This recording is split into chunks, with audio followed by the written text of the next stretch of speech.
sebagai orang yang diberikan nikmat oleh Allah SWT. Selebihnya walaupun bergelimang harta belum tentu adalah orang yang diberikan nikmat oleh Allah SWT. Maka itu yang kita camkan di dalam hati kita ketika kita memulai sebuah amalan-amalan kebaikan, terutama majlis-majlis ilmu. Makanya kita baca suratul Fatihah itu terlepas dari kadang-kadang sebagian orang mengatakan ini enggak ada zaman Rasul, banyak yang kita kerjakan tidak ada pada zaman Rasulullah, dan banyak juga yang ada pada zaman Rasulullah dan tidak bisa kita kerjakan. Rasulullah itu setiap tahun selalu berjihad.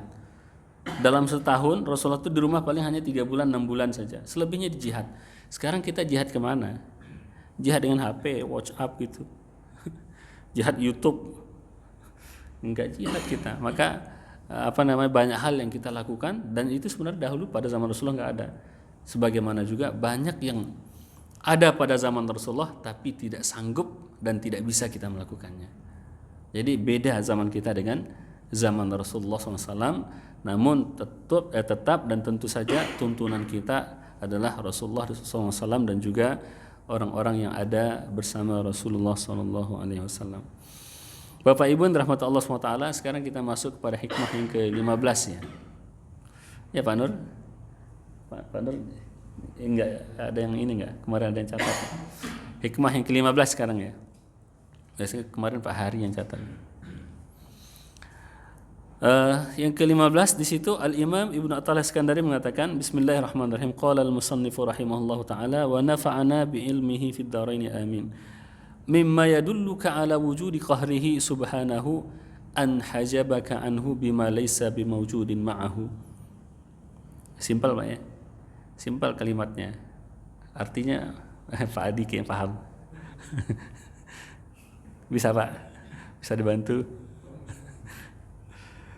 Di antara tanda yang menunjukkan tentang wujud qahariyahnya Allah, kemaha hegemonian Allah atau hegemonitas Allah terhadap segala sesuatu, atau terhadap maha perkasanya Allah terhadap segala sesuatu, bahwa dia menghijab engkau dari dia. Nah, jadi yang terhijab nih dari sini harus kita pahami.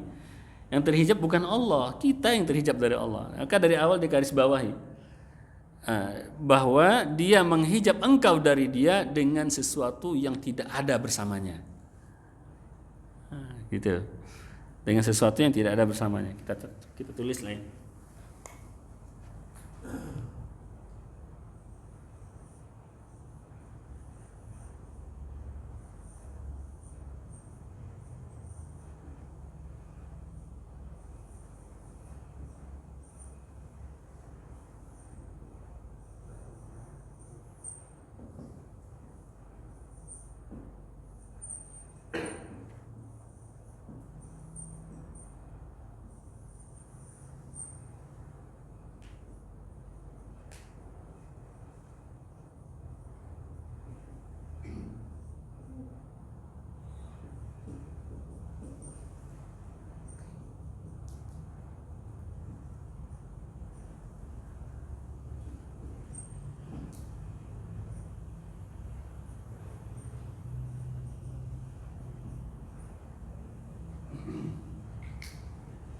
Ini kita terjemahkan di antara yang menunjukkan tentang wujudnya qahariyahnya Allah, maha qahar Allah. Kan salah satu sifat Allah itu adalah qahar. Qahar itu artinya dia maha berkuasa, dia maha mengalahkan, maha menundukkan, maha menguasai. Nah, itu qahar. Seperti di namanya Kairo. Kairo itu kan dari Al-Qahirah. Al-Qahirah artinya yang menundukkan. Makanya senior-senior kami dulu ketika kami datang ke sana mengatakan Al-Qahirah illam takhirha takhirka. Qahirah itu, Kairo itu kalau seandainya bukan engkau yang menundukkan dia, maka dia akan menguasai engkau. Artinya kalau kita nggak kuat-kuat diri, kita dikuasai oleh suasana Kairo. Waktu dulu ketika saya datang, itu kan awal-awal muncul internet, Pak. Tahun 2001, 2000 itu kan internet sedang marak-maraknya itu. Warnet gitu. Warnet dengan segala situsnya dan segala permainannya gitu. Nah, kalau seandainya nggak hati-hati, maka dia akan menentukan kita. Bahkan mungkin ada yang tiap hari di warnet aja, yang suka bola main bola tiap hari, macam-macam. Nah, maka para senior itu mengatakan, Khairo, kalau seandainya engkau tidak menundukkan dia, dia akan menundukkan engkau. Artinya kita harus kuat. Ini dari kata-kata qahar. Nah, salah satu sifat Allah adalah Al-Qahhar. Al-Qahhar, Allah yang maha menundukkan, yang maha menguasai. Dan di antara bentuk kemahakuasaan Allah adalah Dia menghijab kita dari Dia dengan sesuatu yang tidak ada bersama Allah. Nah, ini bahasanya tauhid. Kalau saya misalkan menghijab diri saya ini, sebagai contoh ya. Nah, ini saya hijab diri saya, kan nggak kelihatan kepala saya. Tapi yang menghijab saya ada, kelihatan oleh kita. Ada, artinya statusnya sama dengan saya, sama-sama makhluk, sama-sama benda, sama-sama bisa dipegang, sama-sama bisa dilihat. Tapi sekarang Allah menghijab kita dari Dia dengan sesuatu yang tidak ada bersama Allah. Maksudnya apa? Segala sesuatu selain Allah itu aslinya ada apa tidak? Aslinya tidak ada. Pak Nur dulu nggak ada, saya dulu nggak ada.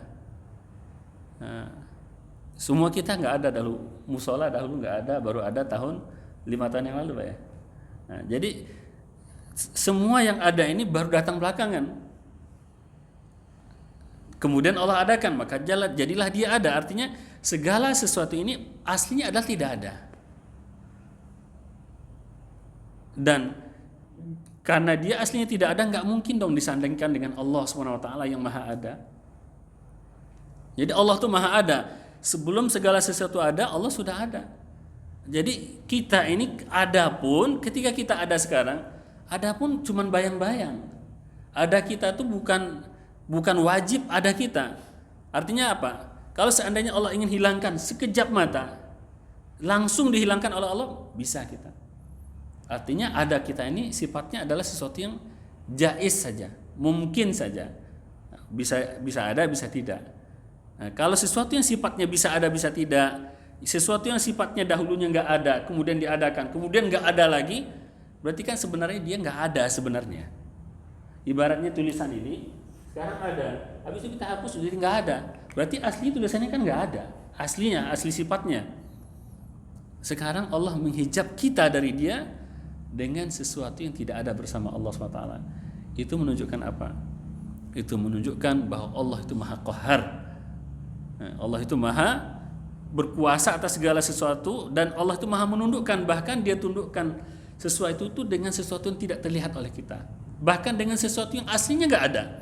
Bukan hanya tidak terlihat saja. Kalau tidak terlihat berarti mungkin masih ada kemungkinan ada, tapi aslinya memang tidak ada. Tapi dengan itu Allah hijab kita dari Dia. Maka kita saat ini nggak bisa melihat Allah.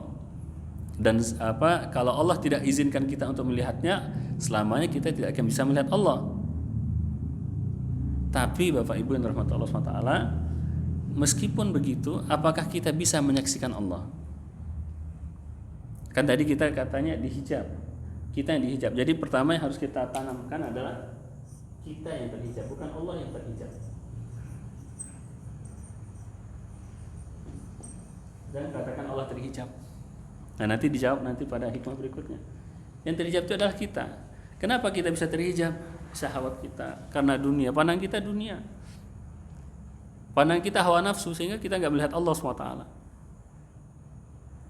Nah, dan pandangan kita adalah dengan sesuatu yang sifatnya bendawi, maka kita nggak bisa melihat Allah SWT.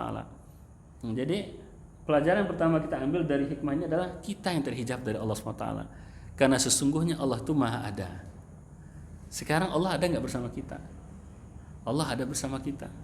Gak usah bahas masalah ilmu kalam Allah itu di aras, Allah itu turun, gak usah bahas itu. Sekarang Allah ada nggak sama kita? Allah ada.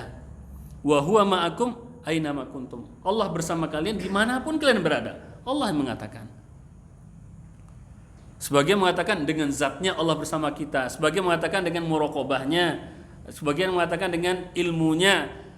Terlepas daripada perdebatan yang ada dalam ilmu kalam seperti itu, yang penting Allah ada bersama kita. Tapi kenapa kita tidak melihat Allah SWT? Karena kita terhijab dari Allah SWT. Nah, makanya di antara keajaiban Allah, di antara kemukjizatan Allah, kata Al-Imam Ibnu Ajibah, apa katanya? Dia itu inihtajaba bila hijab, dia itu terhijab tanpa hijab. Dia tuh istilahnya tersembunyi dari kita, tapi tanpa ada hijab yang menyembunyikan Allah SWT. Kecuali kelemahan kita lah yang membuat Allah tuh tidak bisa kita lihat. Makanya ketika Nabi Musa alaihissalam meminta kepada Allah SWT agar melihat Allah SWT, apa kata Allah SWT? Lan tarani, innaka lan tarani. Ya Musa lan tarani. Walakin inzur ilal jabal fa in istaqarra makanahu fasawfa tarani. Wahai Musa, kamu enggak akan bisa melihatku. Karena sifat-sifat yang ada pada kita ini adalah sifat-sifat yang tidak memungkinkan bagi kita untuk melihat Allah SWT secara kasat mata. Akan tetapi batin kita bisa. Batin kita nanti bisa. Makanya mata batin orang kalau kuat, dia akan bisa menyaksikan Allah.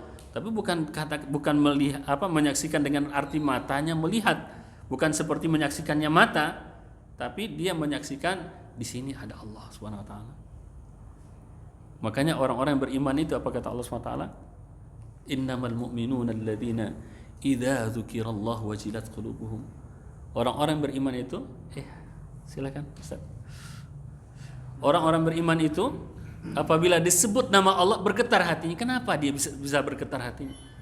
Karena dia merasakan Allah. Karena dia merasakan kehadiran Allah, merasakan kasih sayang Allah. Artinya apa? Karena dia menyaksikan Allah. Lantas kita kenapa ketika disebut nama Allah kita enggak bergetar? Ketika disebut nama Rasulullah kok enggak muncul kerinduan? Karena kita belum ada hubungan dengan Allah dan juga Rasulnya. Artinya belum sempurna hubungan kita dengan keduanya.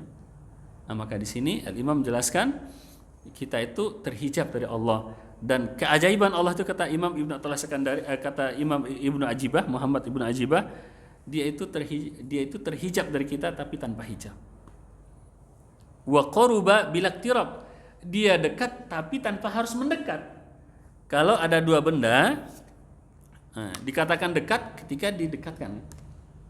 Misalkan ini satu, sekarang dia berjauhan misalkan, timur barat gitu misalkan.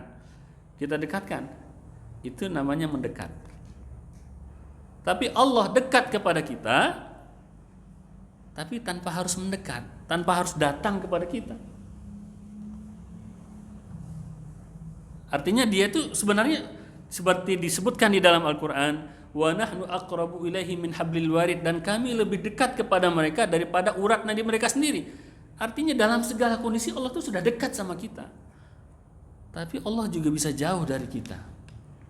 Apakah ketika Allah jauh dari seseorang artinya Allah enggak berkuasa terhadap dia?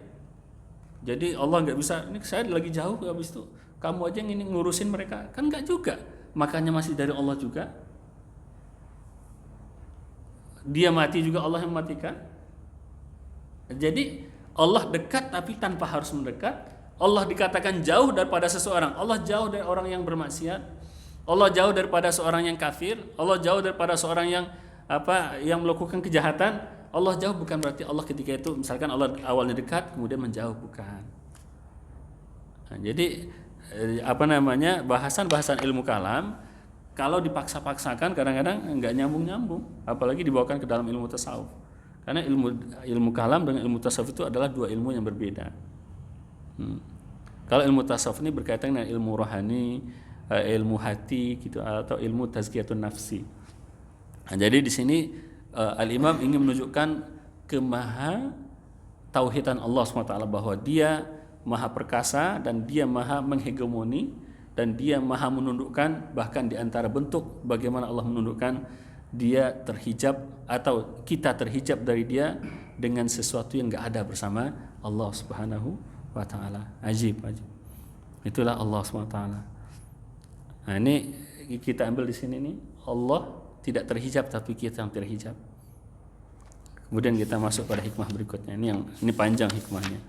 Ada beberapa poin ini. Nah, ini yang ke-16. Apa kata al-Imam? Kaifa yutasawwaru ay yahjubahu syai'un wa huwa alladhi adhhara kulla syai'. Bagaimana mungkin tergambarkan oleh kita, bagaimana mungkin terbayangkan oleh kita, dia Allah Subhanahu wa taala terhijab oleh sesuatu sedangkan dialah yang menzahirkan segala sesuatu. Ini menjadi zahir kenapa? Karena Allah. Karena Allah ada maka jadi ada. Karena Allah Maha mencipta, jadilah dia sebuah ciptaan. Karena Allah Maha menciptakan suara, akhirnya dia bisa menangkap suara, menyalurkan suara. Nah, Allah juga karena Allah Maha mendengar sehingga dia bisa menjadi salah satu alat yang fungsinya untuk membantu pendengaran kita. Kenapa kita bisa melihat? Ya karena Allah Maha melihat sehingga dia berikan sebagian daripada sifatnya untuk dipakaikan oleh kita atau untuk dipakaikan kepada kita sehingga karena karunia Allah itu kita bisa melihat. Karena karunia Allah kita bisa berkasih sayang. Karena Allah Maha Rahman. Karena Allah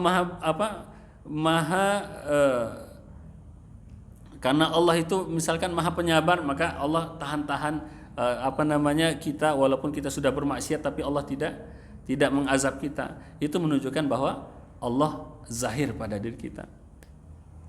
Dan Allah masih fungsikan mata kita, Allah masih fungsikan tangan kita. Itu menunjukkan bahwa Allah zahir pada kita. Jadi bagaimana mungkin Allah akan terhijab oleh sesuatu, sedangkan sesuatu itu Allah yang menzahirkannya. Nah, ini untuk menegaskan makna bahwa Allah itu sebenarnya tidak terhijab. Maka bersegeralah kita kepada Allah, kan itu pesannya. Jangan katakan Allah itu nggak ada. Jadi kalau istilahnya para pencari Tuhan tuh nggak pernah hilang. Yang hilang tuh kita. Yang hilang tuh kita entah kemana-mana, kan katanya lewat ada yang perjalanan jauh sekali, sudah sekian ribu masjid dilewati, tapi dilewati aja, nggak pernah masuk ke masjid. Habis itu dia katakan saya mencari Tuhan, Tuhannya dilewatin sama dia, habis itu dia mencari. Jadi Allah itu tidak pernah hilang, Allah itu tidak pernah terhijab, kita yang terhijab dari Allah. Karena nggak mungkin Allah terhijab oleh sesuatu, sedangkan sesuatu itu Allah yang menzahirkannya di depan kita. Kemudian kaifa yutasawwaru ay yahjubahu syai'un wa huwa alladhi dhahara bi kulli syai'. Bagaimana mungkin tergambarkan oleh kita. Jadi dia ulang-ulang, bagaimana mungkin untuk menunjukkan kepada kita enggak mungkin. Jadi dia bertanya bagaimana mungkin ini untuk menunjukkan enggak mungkin. Kalau dalam bahasa Arab ada namanya kalau dalam bahasa Indonesia kan ada retoris ya. Pertanyaan tapi tujuannya bukan untuk bertanya, hanya untuk retorika aja. Dalam bahasa Arab juga ada namanya istifham, tapi tujuannya adalah untuk nafi, untuk menyatakan tidak. Nah, istifham dia bertanya, tapi untuk menunjukkan tidak. Nah, ini maksudnya itu, bahwa nggak mungkin tergambarkan bahwa Allah terhijab oleh sesuatu sedangkan dia yang zahir bi kulli syai'. Dia yang zahir pada segala sesuatu. Karena Allah Maha punya ilmu atau Maha luas ilmunya, Allah titipkanlah sebagian ilmu itu pada kita. Jadilah kita punya ilmu sedikit. Karena Allah Maha mendengar, kemudian Allah pinjamkanlah sebagian sifat Allah yang Maha mendengar itu sedikit pada kita. Karena Allah itu Maha qayyum, dia itu maha bekerja, maha bergerak, atau tidak ada kaitan dengan tempatnya. Kita nggak bahas tempat. Artinya karena Allah itu maha bekerja dan maha hidup, maka diberikanlah kepada kita sebagian daripada tanda-tanda kehidupan itu. Artinya Allah zahir pada diri kita. Lantas bagaimana kita katakan Allah itu terhijab? Berarti yang terhijab adalah pandangan dan hati kita kepada Allah. Sebagaimana Allah katakan, innaha la ta'mal absar walakin ta'mal qulubul lati fis sudur. Mereka itu tidak buta mata, akan tetapi yang buta adalah hati yang ada di dalam dada-dada mereka, kata Allah Subhanahu wa taala. Jadi ini yang harus kita dalam ilmu tasawuf itu yang ingin kita perbaiki supaya hati kita ini tidak terhijab gitu. Supaya pandangan mata hati kita ini bisa untuk menyaksikan Allah. Jangan bayangkan Allah itu disaksikan seperti berhala. Jangan dibayangkan Allah itu seperti manusia duduk. Itu namanya apa bedanya kita dengan para penganut agama lain yang menggambarkan Allah sebagai makhluk atau sebagai sesuatu yang duduk di atas aras kemudian berpindah dari satu tempat ke tempat yang lain. Apa bedanya kita dengan mereka? Padahal Allah laisa kamitslihi syai'un wa huwas samiul basir. Allah tidak ada yang sama sekali menyerupai dia. Dan dia maha mendengar lagi maha melihat. Jadi Allah tidak mungkin terhijab, sedangkan dia yang zahir pada segala sesuatu. Ya, ilmu kita bagian daripada ilmu Allah SWT. Artinya karunia daripada Allah berupa ilmu untuk kita. Nah, kemudian wa kaifa yutasawwaru ay yahjubahu syai'un wa huwa alladhi dhahara fi kulli syai'. Dan bagaimana mungkin tergambarkan atau tidak mungkin tergambarkan oleh kita bahwa Allah terhijab oleh sesuatu, wa huwa alladhi dhahara fi kulli syai', sedangkan dia yang zahir pada segala sesuatu. Tadi yang zahir dengan segala sesuatu, artinya kalau dengan sesuatu itu kita bisa berjalan, kenapa? Allah memberikan kepada kita kesempatan. Allah yang memberikan kepada kita kekuatan. Artinya dengan Allah kita berjalan, dengan Allah kita melihat, dengan Allah kita mendengar. Nah, kalau dengan Allah kita melihat, dengan Allah kita mendengar, dengan Allah kita mengetahui, lantas bagaimana kita katakan Allah tidak ada bersama kita? Kan kita melihat dengan Allah. Artinya Allah memberikan kepada kita fasilitas ini. Kalau Allah nggak kasih, kita nggak bisa. Lantas gimana kita katakan Allah tuh nggak ada gitu? Maka ini adalah sebuah sesuatu yang ambigu, nggak mungkin.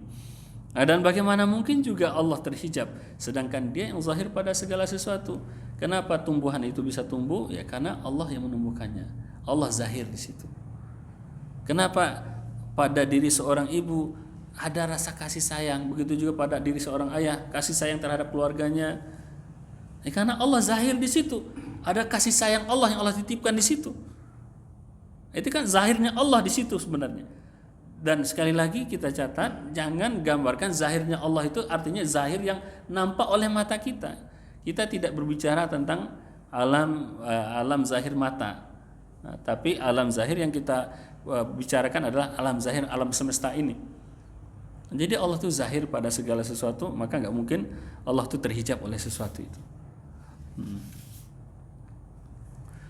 Kemudian wa kaifa yutasawwaru ay yahjubahu syai'un wa huwa adh-dhahiru likulli syai'. Dan bagaimana mungkin Allah terhijab oleh sesuatu dan dialah yang adh-dhahir likulli syai'. Dialah yang muncul untuk segala sesuatu. Dialah yang nampak untuk segala sesuatu. Kalau ada orang yang lagi sakit, maka dia minta kepada Allah, Allah datang kepada dia, Allah berikan kesembuhan kepadanya. Kalau ada orang yang punya hajat, dia minta kepada Allah, Allah berikan hajatnya. Kalau ada orang yang berada di tengah lautan, di lamun ombak yang besar, kemudian dia nggak punya tempat untuk mengadu, walaupun sebelumnya dia kafir, sebelumnya dia anti sama Tuhan, ketika dia mengatakan, wahai Tuhan, kalau memang Engkau ada, maka tolonglah aku. Dia datang kepada situ. Dia datang, diselamatkan, disampaikanlah ke daratan. Walaupun nanti sampai di daratan, dia kembali ingkar sebagaimana ingkarnya Bani Israel kepada Allah SWT.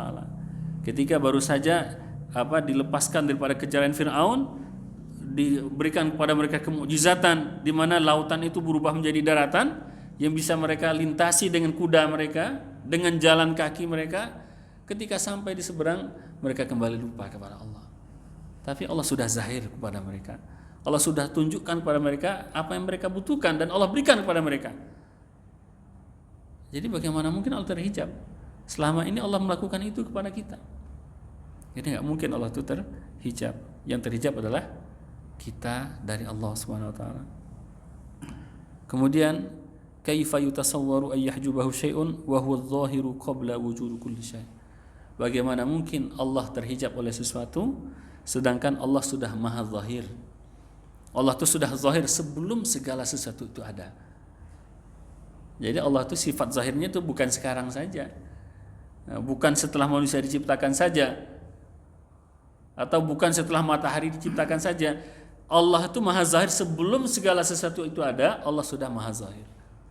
Lantas bagaimana mungkin Allah terhijab oleh sesuatu yang sifatnya seperti tadi, sifatnya itu aslinya adalah Adam. Segala sesuatu selain Allah itu sifatnya aslinya adalah Adam, atau hanya hayalan atau angan-angan. Diciptakan sebentar, habis itu dihapus. Ibarat tinta yang sekarang ada, habis itu kita hapus sudah nggak ada. Itulah ibaratnya sesuatu yang selain Allah SWT. Kemudian, kaifa yutasawwaru ay yahjubahu syai'un wa huwa adharu min kulli syai'. bagaimana mungkin Allah terhijab oleh sesuatu, sedangkan Allah yang lebih zahir daripada segala sesuatu? Adakah yang lebih zahir daripada Allah SWT? Ada yang lebih zahir daripada Allah? Enggak ada. Kita ini sebentar bisa lenyap gitu. Yang lebih zahir dari Allah itu enggak ada. Para nabi, para malaikat, apapun itu enggak ada yang lebih zahir daripada Allah, cuma terhijab dari kita. Nah, maka bayang-bayang Allah itu kan kita nih, kalau para ulama mengatakan kita ini adalah ibaratnya bayang-bayang Allah. Allah punya sifat maha pencipta, diciptakanlah kita. Berarti kan kita bayangannya Allah. Allah punya sifat maha mengetahui, diberikan ilmu sebagian kepada kita, bayangan Allah juga. Allah maha sifat penyayang, diberikan sebagian kasih sayang kepada kita. Allah maha sifat maha hidup, diberikan sebagian kehidupan kepada kita. Nah, Allah punya sifat maha penyabar, diberikan sebagian sifat sabar itu kepada kita untuk menunjukkan bahwa kita ini sebenarnya bayang-bayangan saja bagi Allah SWT. Dan kalau seandainya kita adalah bayang-bayang dari Allah, maka kalau kita saja bayang-bayang dari Allah, bagaimana mungkin bayang-bayang akan menghijab yang punya bayang-bayang itu? Gak mungkin kita menghijab Allah SWT, dan gak mungkin makhluk menghijab Allah SWT. Tapi makhluklah yang terhijab dari Allah, dan Allah lebih zahir daripada segala sesuatu. Kemudian kata al-Imam juga, kaifa yutasawwaru ay yahjubahu syai'un wa huwa al-wahidul ladzi laisa ma'ahu syai'. Bagaimana mungkin tergambarkan oleh kita bahwa Allah terhijab oleh sesuatu sedangkan dia adalah al-wahidu alladzi laisa ma'ahu syai'. Dia adalah zat yang maha esa yang tidak ada satu pun bersamanya. Enggak ada yang bisa disandingkan dengan Allah. Makanya ketika di Al-Azhar dulu saya belajar dari guru kami, bisa apa sih?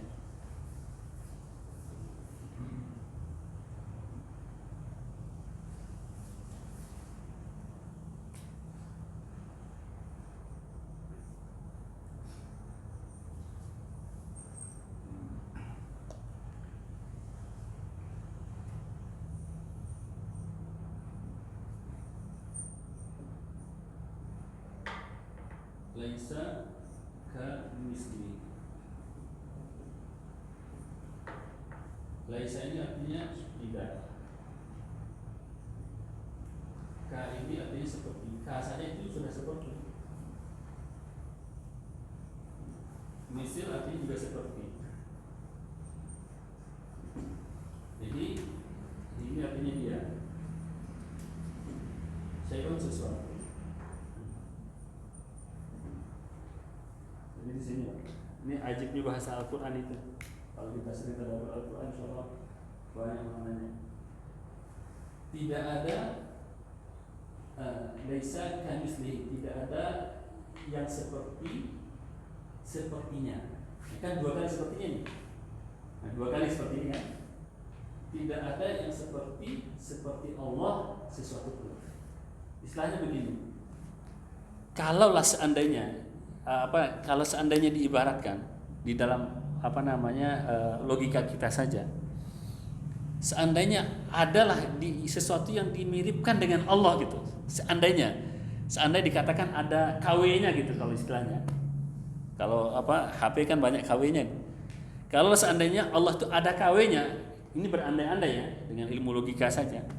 Kalau seandainya ada KW-nya, maka yang menyerupai KW-nya Allah itu saja tidak ada. Lantas bagaimana dengan Allahnya? Bayang nggak Pak? Kalau seandainya kita bayangkan dengan logika kita yang pendek, misalkan ini namanya iftiradat al-aqliyah, istilahnya penggambaran akal saja, perkiraan akal saja, dan secara realita nggak ada, karena nggak ada sesuatu pun yang bisa disandingkan atau dimiripkan dengan Allah SWT.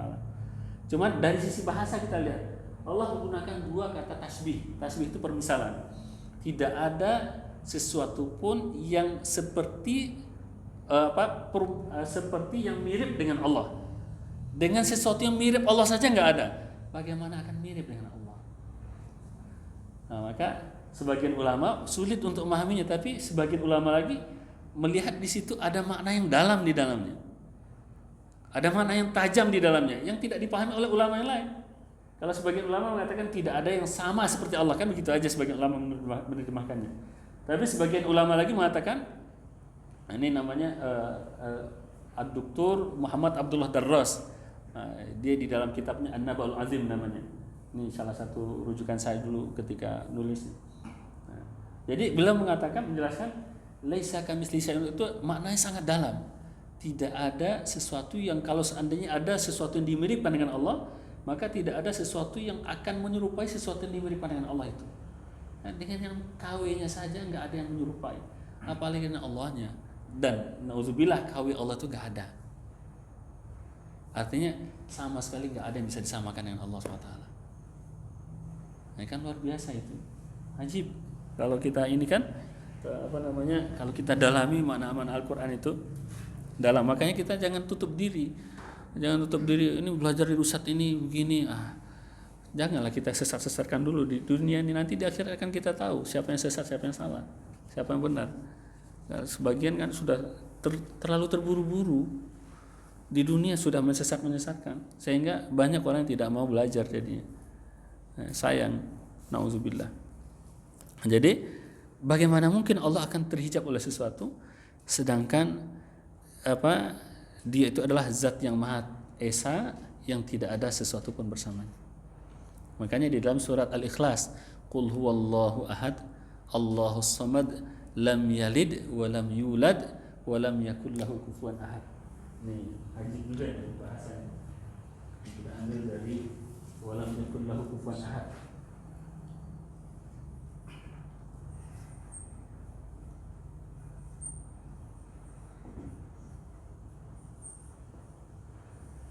Tidak ada.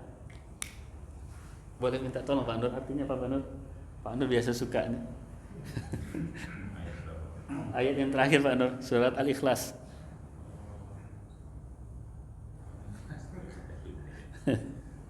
Tak tolong Pak Nur, terjemahnya kadang-kadang kalau dari itu kan yang dari depan.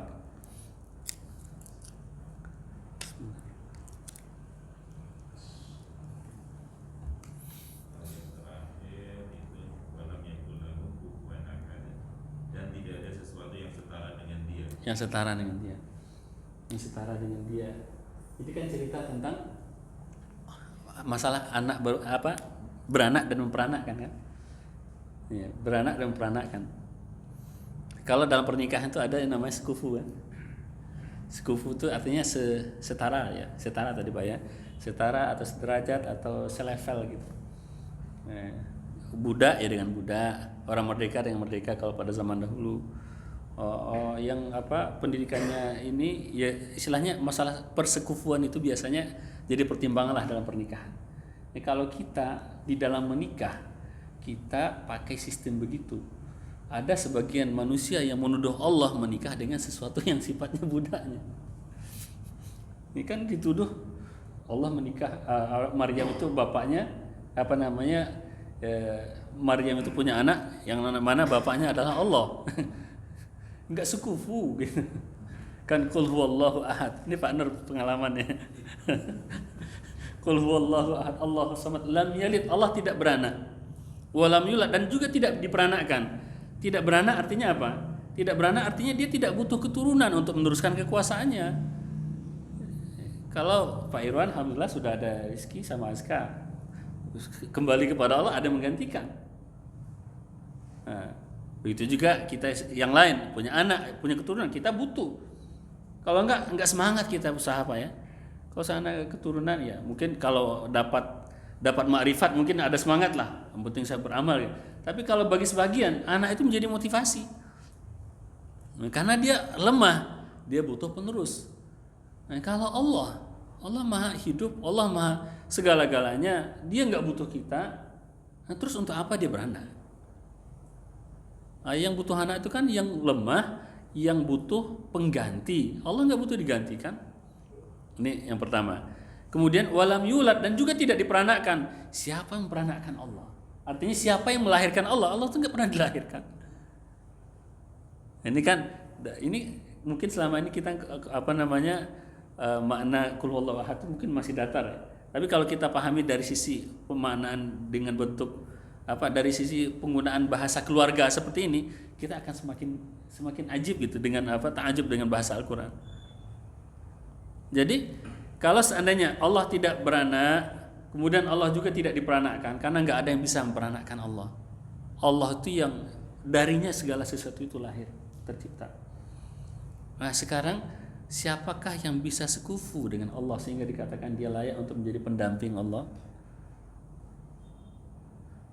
Siti Maryam lahir dari rahim, keluar dari kemaluan, dia melakukan dia makan juga, dia buang hajat juga, dia tidur, dia meninggal. Maryam nggak mungkin. Maka tidak ada yang setara dengan Allah. Tadi tidak ada yang semisal dengan Allah. Sekarang tidak ada yang setara dengan Allah. Nah, maka kalau seandainya Allah dikatakan terhijab, mungkinkah sedangkan segala sesuatu itu nggak ada yang bersama Allah, nggak ada yang bisa setara atau seumpama dengan Allah SWT. Nah, maka kembali kesimpulannya tadi, Allah tidak terhijab, tapi kitalah yang terhijab dari Allah SWT. Jadi dia ingin menanamkan kepada kita nilai itu. Jadi Al-Imam Ibnu Athaillah Iskandari ingin menanamkan kepada kita keyakinan bahwa kita yang terhijab dari Allah. Sadarlah gitu. Makanya dia berikan perumpamaan seperti tadi. Bagaimana mungkin. Supaya apa? Supaya kita sadar kalian itu yang terhijab, bukan Allah. Kalian itu yang terhijab, bukan Allah. Jadi seakan-akan begitu. Kemudian kaifa yutasawwaru ay yahjubahu syai'un wa huwa aqrabu ilaika min kulli syai'. Bagaimana mungkin tergambarkan bahwa Allah terhijab oleh sesuatu sedangkan dia lebih dekat kepadamu daripada segala sesuatu. Allah lebih dekat daripada makanan minuman sudah kita taruh di sini. Allah lebih dekat kepada kita dibandingkan dengan minuman sudah masuk ke dalam mulut kita. Allah lebih dekat kepada kita dibandingkan dengan siapapun. Bahkan dengan tangan kita sendiri Allah lebih dekat kepada kita. Lantas bagaimana mungkin Allah terhijab? Nah, kembali kepada kesimpulan tadi, yang terhijab adalah kita dari Allah Subhanahu wa taala. Nah, makanya kemarin kita baru manusia ini kan banyak angan-angan. Seperti yang baru saja meninggal, semoga Allah ampunkan dosa-dosanya. Ya, salah satu tokoh, orang yang tersohor, ya artis itu, Vanessa Angel ya. Itu siapa mengira? Tapi Allah begitu cepat, begitu dekat.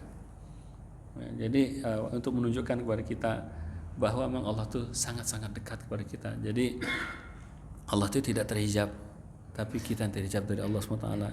Ya ajaban kaifa yadharul wujudu fil adam am kaifa yathbutul hadithu ma'aman lahu wasful kidam.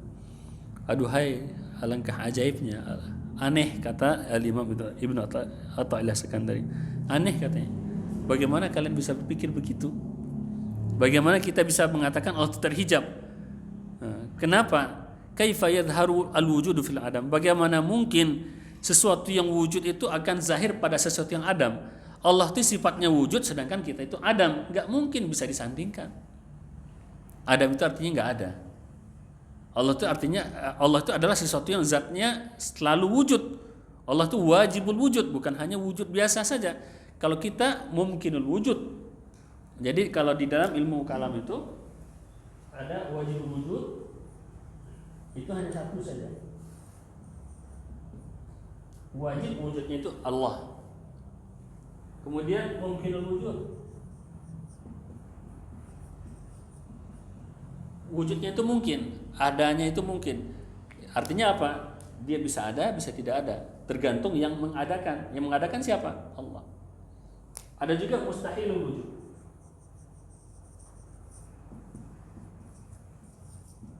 Nah, ini jenis-jenis wujud nih. Ada yang wajib wujudnya, ada yang mungkin wujudnya, ada yang mustahil. Yang mustahilnya apa? Adanya syarikat bagi Allah. Nah, ini nggak mungkin. Nggak mungkin. Adanya Allah kedua itu nggak ada. Maka kita posisi kita di sini.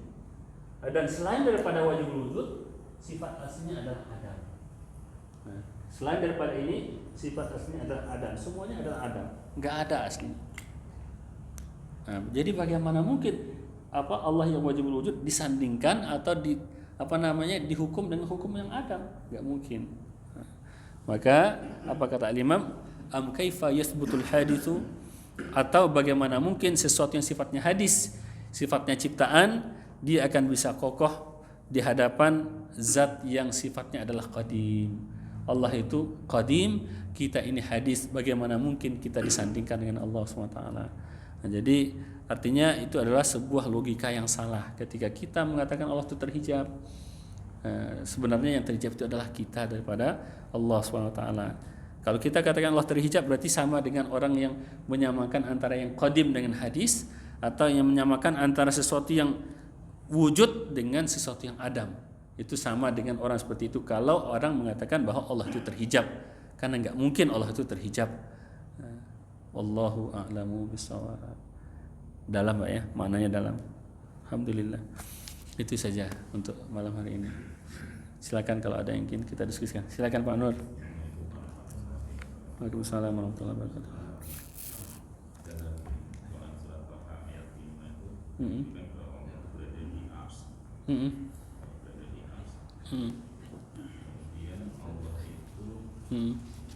Kita tidak bisa menghijab Allah, tapi Allah yang menghijab kita. Tapi di hadis riwayat Bukhari dan Muslim itu disebutkan bahwa di sepertiga malam yang terakhir Allah turun ke langit dunia di situ. Saat kita berdoa di situ kita akan 3 bulan. Ini cara mensinkronkan yang di situ bagaimana tentang Allah ada di ars, Allah yang menghijab kita, Allah bisa mendekat ke kita tanpa dia mendekat. Sementara di hadis riwayat Bukhari Muslim itu di sepertiga malam Allah turun ke langit dunia. Masya Allah. Ini dalam kajian Pak. Masuk kita dalam ilmu kalam.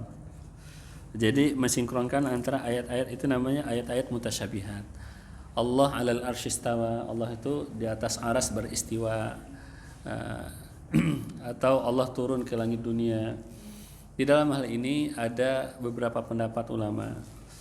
Pendapat salafus saleh adalah seperti Imam Malik, al-istiwa ma'lum wal kaifu majhul was-su'alu anhu bid'ah. Istiwa itu adalah sesuatu yang maklum. Ya udah, semua orang paham istiwa. Makna istiwa itu artinya orang yang paham bahasa Arab ya. Repotnya kita masalah ini dibahas oleh orang-orang yang nggak paham bahasa Arab. Jadi kita bahasanya bahasa terjemah Pak ya. Yang istilahnya yang berdebat sekarang ini orang-orang yang bahasanya adalah bahasa terjemah, bukan bahasa Arab. Kalau Imam Malik mengatakan al-istiwa maklum, istiwa itu artinya adalah sesuatu yang maklum bagi siapa? Bagi orang yang paham bahasa Arab.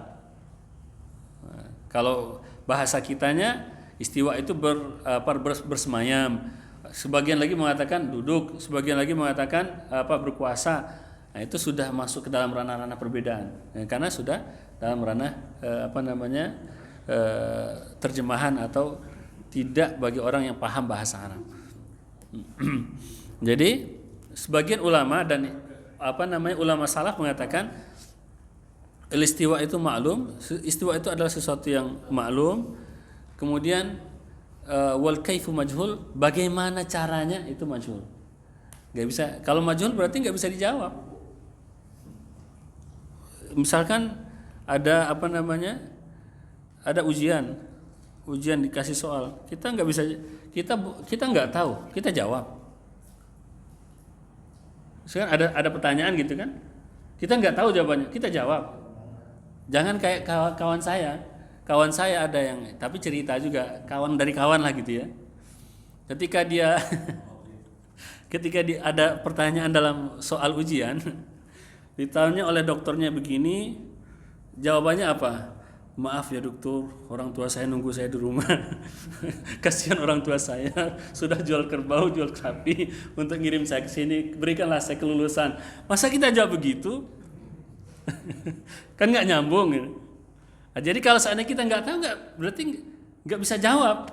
Maka di sini wal kaifu majhul, bagaimana caranya majhul, nggak tahu kita udah. Jadi kalau nggak tahu berarti nggak bisa jawab. Kalau nggak bisa jawab berarti nggak ada omongan dong. Dan kemudian kata Imam Malik juga was-su'alu anhu bid'ah.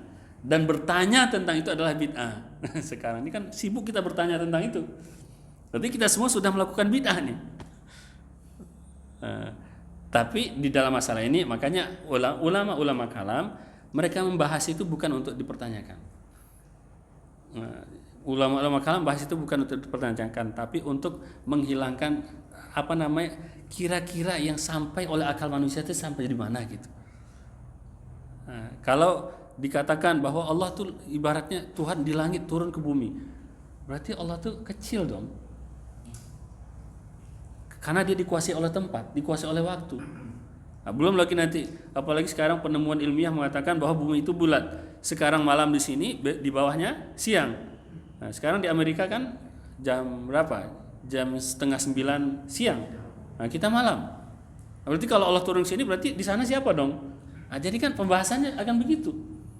Maka dalam hal ini, saya sepakat dengan apa yang dikatakan oleh Imam Malik, wasu'alu anhu bid'ah. Mempermasalahkan masalah ini atau menggali-gali masalah ini itu adalah sesuatu yang baru, sesuatu yang sifatnya bid'ah. Apalagi masalah memperdebatkannya. Sekarang ini banyak orang gara-gara itu berdebat. Berdebat gara-gara masalah Allah. Saya katakan sama kawan-kawan, nggak ada yang bisa menggambarkan. Baik yang ulama salaf sudah nyerah, ulama salaf sudah nyerah. Kita menggambarkannya dengan berbagai macam cara, dengan berbagai macam contoh, dengan berbagai pencapaian logika kita, nggak akan bisa kita menggambarkannya. Lantas kalau seandainya kita nggak akan bisa menggambarkannya secara benar, ngapain kita memaksakan diri? Ngapain kita memaksakan diri? Jadi nggak semuanya pakai logika. Nggak semua pakai logika. Nggak semua pakai logika. Namun kita dalam hal ini, saya juga menghargai jasa-jasa para mutakalimin ketika atau para ulama-ulama terdahulu yang berusaha untuk mensinkronkan. Karena kalau hadis-hadis atau ayat-ayat seperti yang ditanyakan oleh Pak Nur tadi tidak disinkronkan, nanti orang juga akan nggak paham. Maka ada sebagian orang yang disebutlah oleh Allah SWT di dalam surat Ali Imran ayat 7 sebagai ar-rasikhuna fil ilmi, orang-orang yang kokoh keilmuan mereka. Mereka itulah yang berusaha untuk mensinkronkan. Jadi ini makanan Allah di aras, Allah turun ke bumi, Allah pada sepertiga malam itu untuk pembahasan bagaimananya itu bukan makanan orang awam. Itu adalah makanan orang-orang ar-rasikhuna fil ilmi, dan mereka melakukan itu untuk kalangan terbatas aslinya.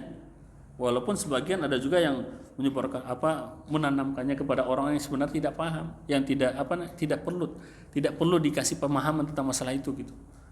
Makanya Imam Ghazali dalam kitab Ihya-nya itu menjelaskan masalah ilmu kalam itu bukan ilmu yang untuk umum. Ada sebagian orang itu kalau sudah yakin dia sudah sampai di situ aja. Itulah pemahaman ulama-ulama kita. Jadi nggak mesti ini Allah tuh begini, Allah itu makna dari istiwa itu adalah ini, nggak perlu kita diktekan. Baik yang mentakwilkan ataupun yang menyerahkan pemahamannya kepada apa yang ada di sisi Allah, nggak boleh saling kita memaksakan. Jadi dalam hal ini kita serahkan kepada yang Allah sebutkan sebagai ar-rasikhuna